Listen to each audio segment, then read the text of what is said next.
The night I found my father bleeding inside the Eastbridge police station. He looked at me and said 6 words that changed everything. Mara, the fire was meant for you. Then his knees gave way. I caught him before his head hit the floor. His left arm was wrapped in a filthy piece of cloth, but blood had already soaked through it. The skin beneath was dark with burns. His gray hair was wet from the rain, and his whole body shook against mine. Across the front desk, Officer Nolan Reed reached toward us. I pulled my father closer. "Do not touch him," I said. My voice sounded calm. I have always sounded calm when I am terrified. Behind me, my mother was crying. My husband, Eric, stood near the glass doors with his arms crossed. He had driven us to the station after we received the call saying my father had been arrested for setting fire to an abandoned textile warehouse. At least, that was what we had been told. Now Dad was injured. The police were refusing to call an ambulance, and the smell of gasoline was coming from his clothes. I looked at Officer Reed. "Why is my father bleeding?" Reed was a broad man in his 40s. He had the polished smile of someone who believed a uniform could make every lie sound official. "He resisted arrest," he said. My father lifted his head. Reed's smile disappeared. Dad tried to say more, but his eyes rolled back. I shouted for someone to call 911. When nobody moved, I took out my phone and did it myself. That was the first crack in the story they had prepared for me. My father, Daniel Cole, was 68 years old. He had spent 36 years repairing heating systems in schools and hospitals. He hated violence. He apologized to chairs when he bumped into them. The idea that he had fought 3 police officers was ridiculous. The idea that he had burned down a warehouse was worse. But Officer Reed had evidence. He placed a clear plastic bag on the counter. Inside it was my father's silver cigarette lighter. The words "FOR Daniel, Elbow were engraved on the side. "We found this near the point where the fire started," Reed said. I recognized it immediately. My mother had given Dad that lighter on their 10th wedding anniversary. He had quit smoking 12 years ago, but he kept it in the top drawer of his workbench. "Where did you get that?" I asked. "I just told you." "No." "Where did you really get it?" Eric stepped closer and rested a hand on my shoulder. "Mara, let the police do their job." I turned to look at him. My husband and I had been married for 7 years. He was a property developer, always neat, always controlled, always ready with the right answer. That night he wore the navy coat I had bought him for Christmas. There was rain on his shoulders and worry on his face.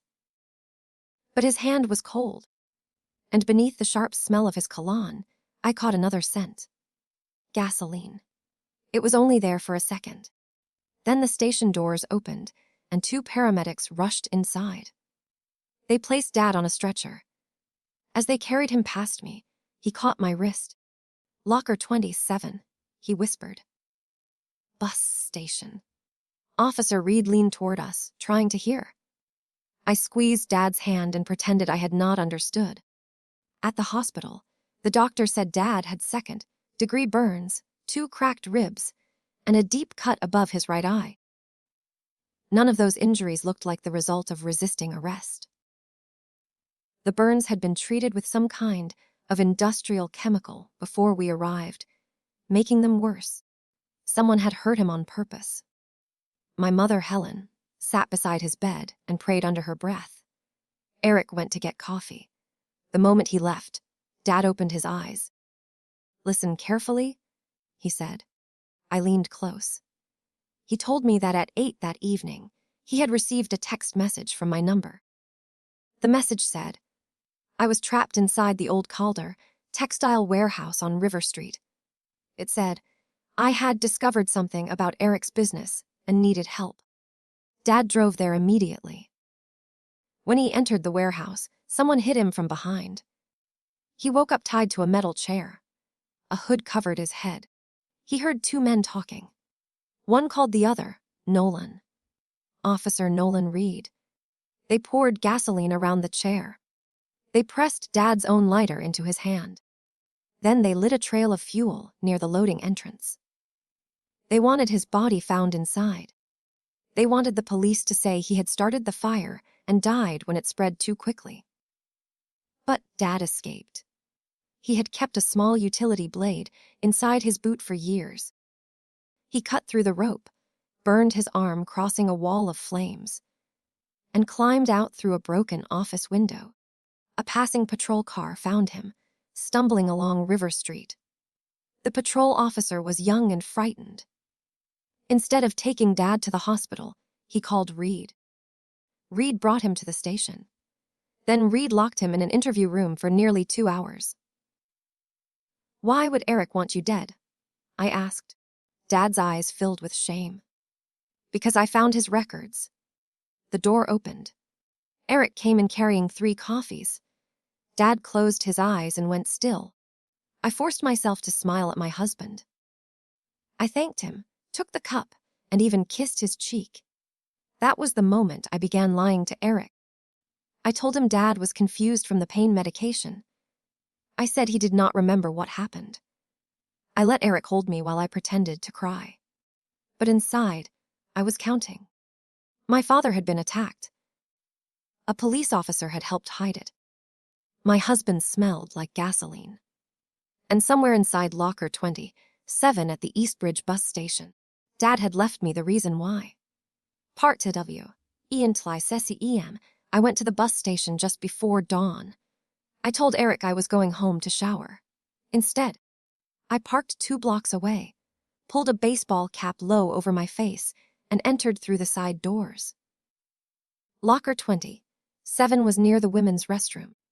It opened with the small brass key Dad had hidden inside the lining of his wallet. I found the key while helping a nurse remove his wet clothes. Inside the locker was a red tool bag.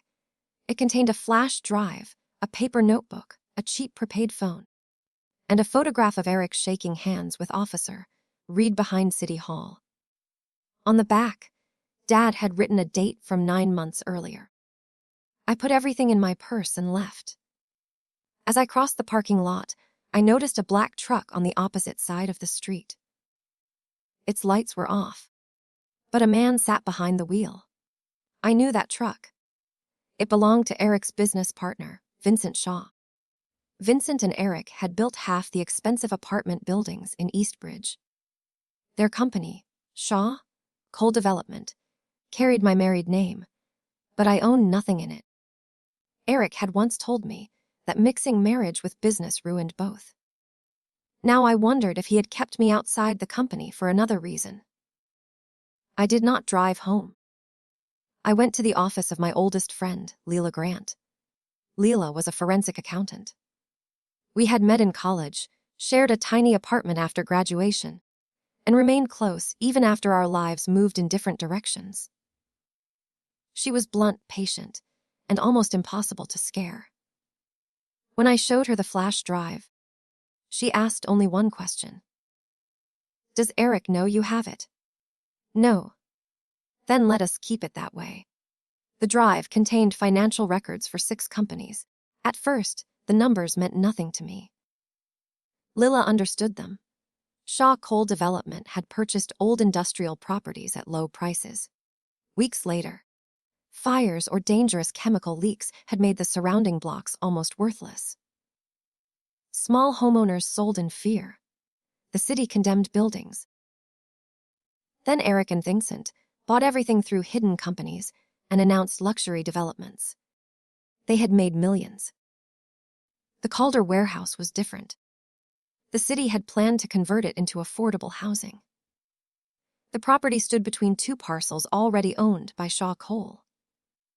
Without the warehouse, Eric could not complete his largest project. The fire solved that problem. The records also showed payments to a security consulting company called Blue Lantern Services. Leela searched the state business database. Blue Lantern belonged to Nolan Reed's brother. Your husband has been paying a police officer, she said. I stared at the screen. One payment had been made 3 days after a neighborhood activist disappeared. Another came after a building inspector changed a safety report. A third came after an elderly property owner suddenly withdrew her complaint against Eric's company. Then Leela opened a folder marked MC. Those were my initials. Inside were copies of my bank statements, photographs of my car, my weekly schedule, and a life insurance policy worth $4 million. Eric had purchased the policy 8 months earlier. My hands went numb. The beneficiary was a trust controlled by Eric. He was planning to kill me? I said. Leela did not answer. She did not need to. Dad had discovered the records while repairing a heater in Eric's home office. Eric had probably realized he was being watched. He sent Dad the fake message and tried to kill him inside the warehouse. But Dad had said the fire was meant for me. I looked through the files again. Buried among construction permits was a schedule for a charity event at the Calder warehouse. I had been listed as the evening's host. The event was originally supposed to happen on the night of the fire. Eric had encouraged me to attend, but it was postponed that afternoon after a false warning about a gas leak.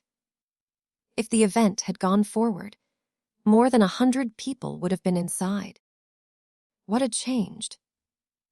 Why had Eric canceled a plan that would have killed me, then used the same fire to kill my father? The prepaid phone gave us the answer. There was one saved voicemail. A woman's voice spoke quickly and quietly. Daniel, it's Anna. Eric knows Mara changed her will. He cannot collect unless her death looks accidental. Nolan says the warehouse is too risky now. They are changing the plan. Please warn her. I'm sorry. I should have spoken sooner. The message ended. I knew that voice. Annabelle was Eric's assistant. She had worked for him for 5 years. She remembered everyone's birthday and brought my mother flowers after her surgery. She was also the woman I had suspected Eric was sleeping with. 2 months earlier, I had found a hotel receipt in his coat. He told me it was for a client. I chose to believe him because the truth would have required me to change my life. Now the truth sat inside a red tool bag. Leela copied every file onto 3 separate drives. She placed one in her office safe and gave one to me. We should go to the state police, she said. Not yet. Mara, these people tried to murder your father. And a police officer helped them. If Reed has friends in the department, we do not know who we can trust. I needed stronger evidence. Financial records could be explained away. Eric would call them fake or stolen. I needed his voice. I needed him to admit what he had done. So I went home. Eric was in the kitchen making breakfast. He looked tired, loving, and completely innocent. How is your dad?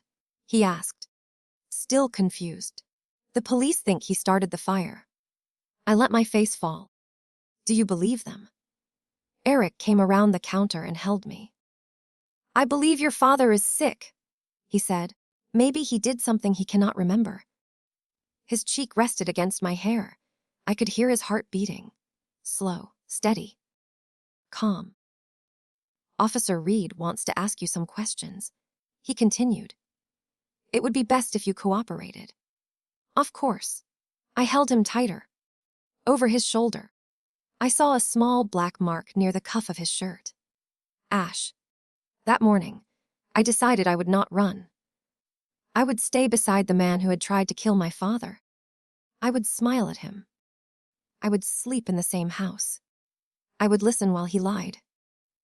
And I would build a trap so complete that when it closed, nobody could save him. Te omandoucho kamido much. My first problem was Anna. If she had warned Dad, she might help me. She might also panic and tell Eric I had found the evidence. I arranged to meet her in a grocery store parking garage. I used the prepaid phone and sent only 4 words. Daniel survived. Level 3, She arrived 20 minutes later. Anna looked nothing like the confident woman who ran Eric's office. Her hair was hidden beneath a hood. She kept checking the mirrors of every parked car. When she saw me, she started crying. I did not comfort her. "How long?" I asked. She understood. "The affair started 18 months ago." The answer hurt, but not as much as I expected. Betrayal is strange that way. The imagination cuts you first. By the time the truth arrives, part of you is already bleeding. Anna said Eric had promised to leave me. Then, 6 months into their affair, she discovered the payments to Reed. She began copying records. Eric caught her. He threatened to have her arrested for theft and expose private photographs he had taken without her permission. He forced her to keep working. He used her access to create false contracts and move money. Then she learned about my life insurance policy. "Why did they cancel the charity event?" I asked. "Because the fire investigator would have examined every part of the building if people died. Nolan said one body would be easier. They planned to bring you there alone. But they brought Dad instead." Anna nodded. Daniel found part of the payment list. Eric decided he was the immediate danger. He thought he could kill your father, blame him for the fire, and make you believe Daniel had tried to kill you at the charity event. That was the cruelty of Eric's plan. He did not only want Dad dead, he wanted me to hate him afterward. "What is the new plan for me?" I asked. Anna looked away. "Tell me." "Your anniversary trip." Eric had booked a mountain cabin in West Virginia for the following weekend. He told me he wanted to repair our marriage. Anna said Reed had obtained medication that would make me unconscious. Eric would put me in the passenger seat, push the car down a ravine, and say I had driven away after an argument. The $4 million policy included double payment for accidental death. $8 million. That was my price. I asked Anna to testify. She refused. "You do not understand what they can do," she said. "I understand exactly what they can do." I saw my father's arm. As she covered her mouth, I softened my voice. "Help me stop them. If we fail, they will kill me. Then they will kill you because you know too much." Anna knew I was right. We designed the trap that afternoon. I would go on the anniversary trip. Anna would tell Eric that Dad had hidden a second set of records at the cabin. Eric would believe her, because the cabin had once belonged to my father's brother. Eric would invite Reed and Vincent to recover the evidence. Leela contacted a federal prosecutor she trusted named Rachel Kim. Rachel worked with a public corruption task force. At first, she refused to use me as bait. Then she saw Dad's photographs and listened to Anna's voicemail. She agreed to investigate, but she warned me that an arrest was not the same as a conviction. "If they realize the cabin is under surveillance, they will say they were only visiting," Rachel said. "We need a clear confession or an attempt to harm you. You will get both." For the next 5 days, I lived 2 lives. In one life, I visited Dad in the hospital. His burns were cleaned and wrapped. His ribs made every breath painful. My mother sat beside him, furious at the world. In my other life, I planned a romantic weekend with my husband. I bought wine. I packed the red dress Eric liked. I left travel brochures on the kitchen table. At dinner, I apologized for being distant. Eric reached across the table and took my hand. "We can start again," he said. I smiled. I would like that. Every gentle word he spoke made me hate him more. On Thursday night, Officer Reed came to our house. He was not in uniform. Eric introduced him as a friend who wanted to clear up the misunderstanding about Dad. Reed sat in my living room and asked whether my father had seemed depressed. He asked whether Dad had ever been angry about my marriage. He was building a story. In his version, Dad hated Eric. Dad planned to burn down the warehouse to damage Eric's company. Dad accidentally injured himself while escaping. If Daniel confesses, Reed said, the judge may consider his age. I lowered my eyes. I just want this nightmare to end. He relaxed. Then he made a mistake. He said, the lighter was found beside the chair. The police report, which I had read that morning, said it was found near the loading door. I looked up. What chair? For half a second, Reed froze. Eric answered for him. There were old chairs in the warehouse. Of course, I said. Reed left 10 minutes later. As soon as the door closed, Eric turned on me. Why did you question him? I was confused. You need to stop digging into this. His voice was low and sharp. It was the first time he had allowed me to see the man beneath the smile. I stepped back as if frightened. He saw my reaction and changed immediately. He apologized. He blamed stress. He kissed my forehead. That night, I placed a chair beneath the bedroom door. At 2 a.m, I heard someone touch the handle. The door pressed against the chair, then stopped. I waited in the darkness with my phone in one hand and Dad's utility blade in the other. After a minute, footsteps moved away. The next morning, Eric acted as if nothing had happened. Before we left for the cabin, I visited Dad alone. He was sitting by the hospital window. His bandaged arm rested in his lap. You do not have to do this, he said. Yes. Revenge will not heal me. This is not only revenge. He studied my face. What is it? Then. It is the last chance to make sure they never hurt anyone again. Dad reached into the drawer beside his bed and handed me his old lighter. The police had returned it after Rachel's task force challenged the evidence. I did not want to take it. Keep it, he said. Not to burn anything. To remember that a tool is only as evil as the hand holding it. I put the lighter in my coat pocket. Then I kissed my father goodbye and left to spend my wedding anniversary with the man who planned to murder me. Oh, you are. Teach come. The cabin stood at the end of a narrow road above Blackwater Gorge. It was beautiful in the way dangerous places often are. Pine trees surrounded the house. Snow covered the ground. Beyond the back porch, the land fell sharply toward the frozen river. Eric started a fire in the stone fireplace. He poured wine and played the song from our wedding. For an hour, we pretended. We talked about our first apartment. We laughed about the terrible cake at our reception. Eric told me I was the only person he had ever truly loved. I wondered whether he believed his own lies. The task force had placed cameras in the smoke detectors and microphones beneath the tables. Agents waited in an empty ranger station 2 miles away. They could hear every word, but they would not move until Eric clearly revealed his plan, or I used the emergency phrase. The phrase was, I forgot the blue suitcase. At 9:30, headlights appeared through the front window. Eric looked surprised.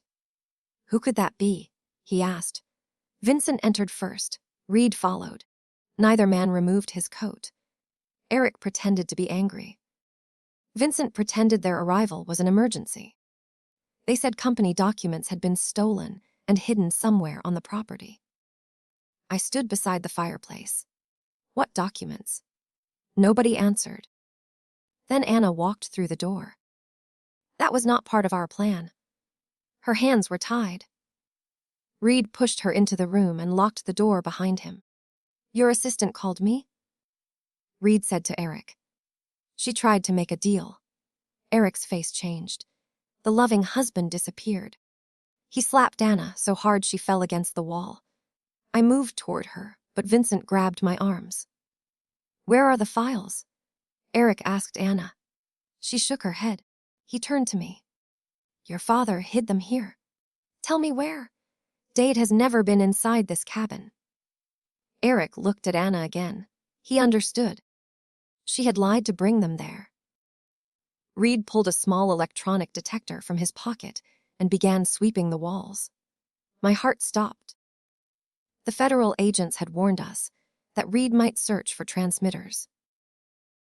The cameras were shielded, but one microphone near the window gave a faint signal. Reed followed it. He ripped the microphone from beneath a shelf. For one terrible second, nobody moved. Then Reed crushed it beneath his boot. "We have a problem," he said. Vincent released me and pulled the curtains closed. Eric stared at me. "Who is listening?" I said nothing. He took my phone, smashed it against the fireplace, and searched my coat. His fingers found Dad's lighter. He held it up and laughed. "Your father's favorite little souvenir. He knows what you did. Your father will not live long enough to testify." The words came easily to him. I thought of the camera still recording. Even if the microphone had failed, the others were working. "You tried to burn him alive," I said. Eric stepped close. He should have stayed out of my office. There it was. A confession. But I wanted all of it, and the other fires. Vincent swore at Eric. Reed told him to stop talking. Eric no longer cared. He had spent years believing he was smarter than everyone. Men like him do not remain silent when they think victory is certain. They need you to understand how completely they have defeated you. "Those neighborhoods were dying," he said. "We gave them value. You burned people out of their homes. Will bought worthless property. You paid Reed to protect you." Reed raised his gun. "Enough." Eric took a syringe from his bag. The clear liquid inside caught the firelight. "This was supposed to be peaceful," he said. "You were going to fall asleep. Your car was going over the edge. By the time they found you, the cold and the impact would hide everything." Anna began to cry. I looked toward the broken microphone. "And now, we clean up 4 problems instead of 1. A 4. Me, Anna, Dad, and someone else." Vincent understood before I did. He backed away. "What do you mean, 4? Eric looked at him with no emotion. "You talk when you drink." Vincent reached inside his coat. Reed shot him. The sound filled the cabin. Vincent fell beside the couch, clutching his shoulder. Anna screamed. I ran toward the kitchen. Eric caught my hair and pulled me back. I hit the floor hard enough to lose my breath.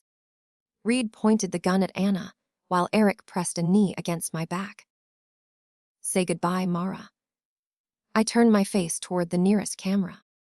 I forgot the blue suitcase. Eric frowned. Then the lights went out. Rachel's agents had cut the power. The room became chaos. Reed fired toward the front door. Glass shattered. Anna crawled behind the couch.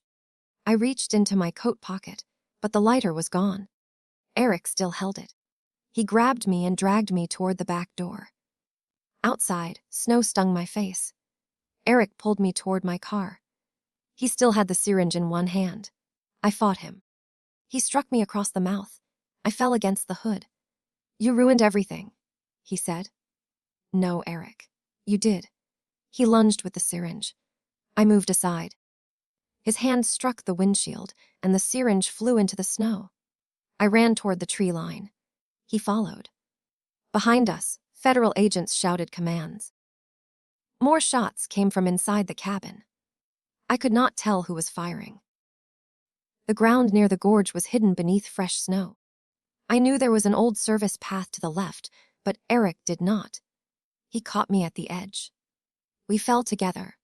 My hands closed around a tree root. My body swung over the drop. Eric landed above me, one knee buried in the snow. He could have pulled me up. Instead, he stepped on my fingers. "The insurance was not the reason," he said. "I wanted to be free of you." The pain was blinding. One finger slipped.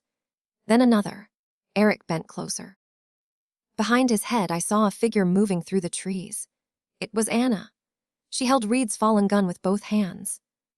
"Move away from her," she said. Eric turned. I used the last of my strength to swing my leg against his ankle. He lost his balance. For 1 second, he hung at the edge beside me. His hand caught my wrist.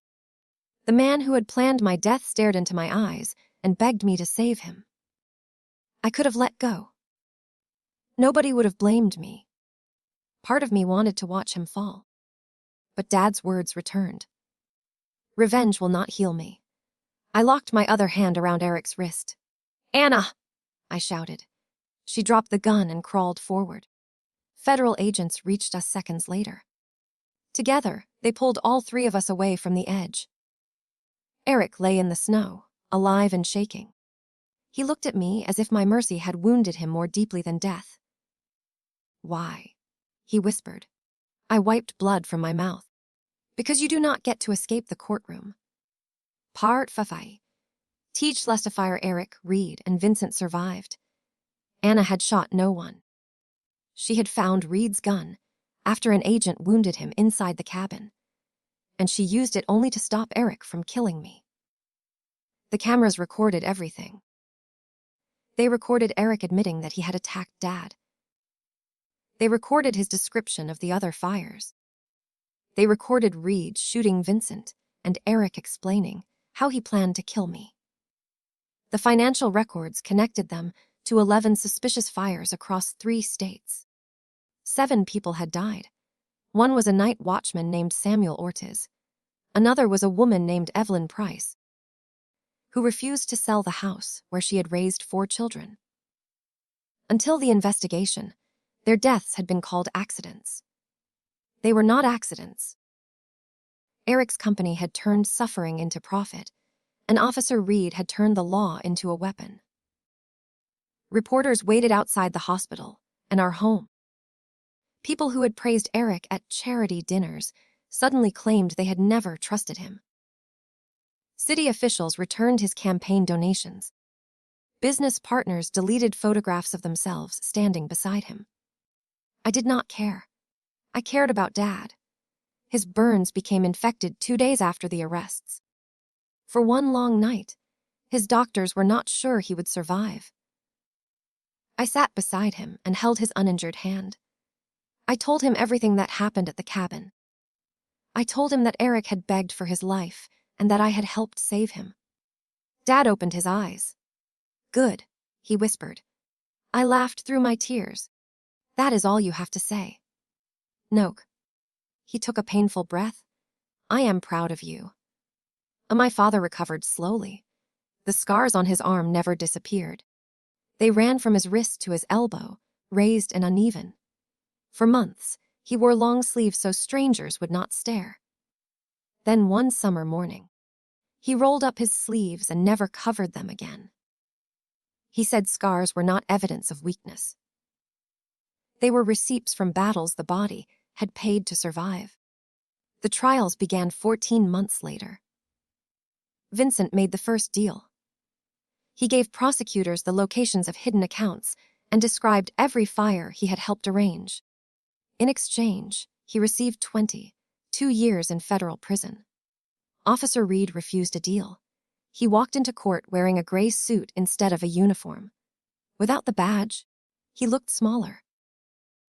The jury found him guilty of attempted murder, conspiracy, bribery, evidence tampering, and several civil rights violations.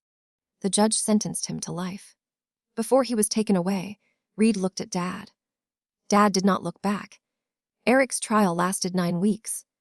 His lawyers blamed Vincent, Reed, Dad, and finally me. They said I had created the cabin trap because I wanted control of Eric's money. They showed the jury photographs of our wedding and asked how a loving marriage could turn into such hatred.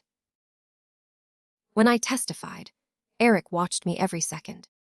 The prosecutor asked me to identify him. I pointed toward the defense table. "That is my husband, Eric Cole."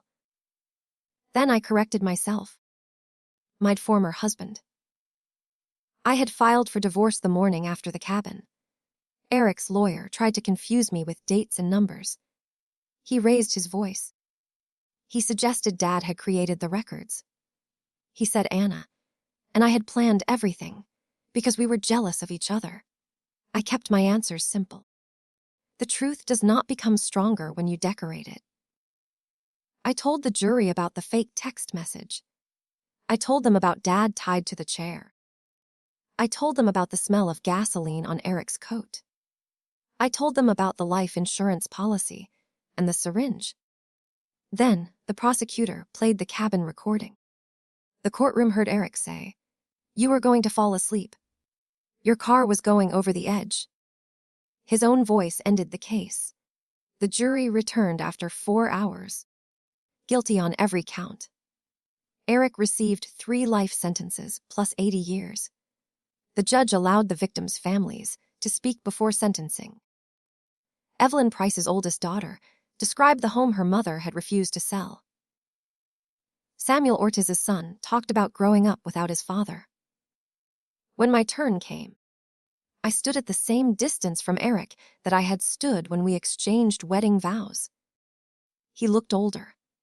His expensive suit hung loosely from his shoulders.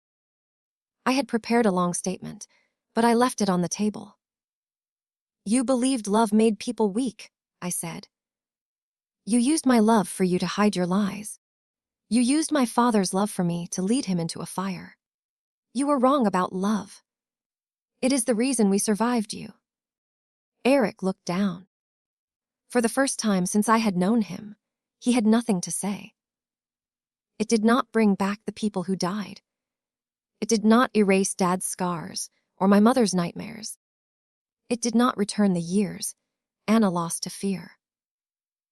It did not give me back the woman I had been before. I learned the man beside me was planning my funeral. But justice opened a door. We had to choose whether to walk through it. Anna entered a protection program for a year. Afterward, she returned to Eastbridge and started a non-profit that helped victims of workplace blackmail and abuse.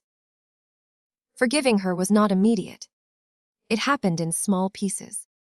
The first piece came when she testified. The second came when she visited Dad and apologized. The last came when I understood. Eric had trapped both of us with different kinds of lies. Leela became the financial director of a restitution fund created from the sale of Eric's properties. The money helped families displaced by the fires. The Calder warehouse site became affordable housing after all. The city named its small garden for the 7 people who died. Dad helped install the heating system. I asked him whether returning to the building frightened him. "Every day," he said. "Then why do it?" He smiled. "Because fear should not get to choose what we build." I understood. For most of my marriage, fear had made my choices.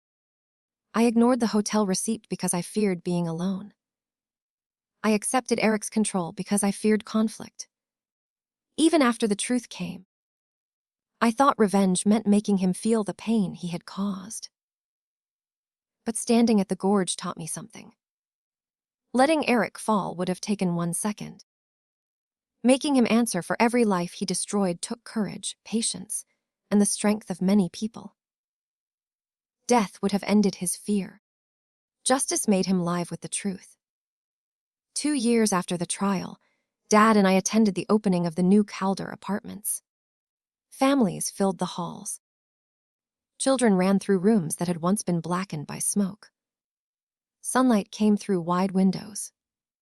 The building smelled of fresh paint, warm bread, and new beginnings.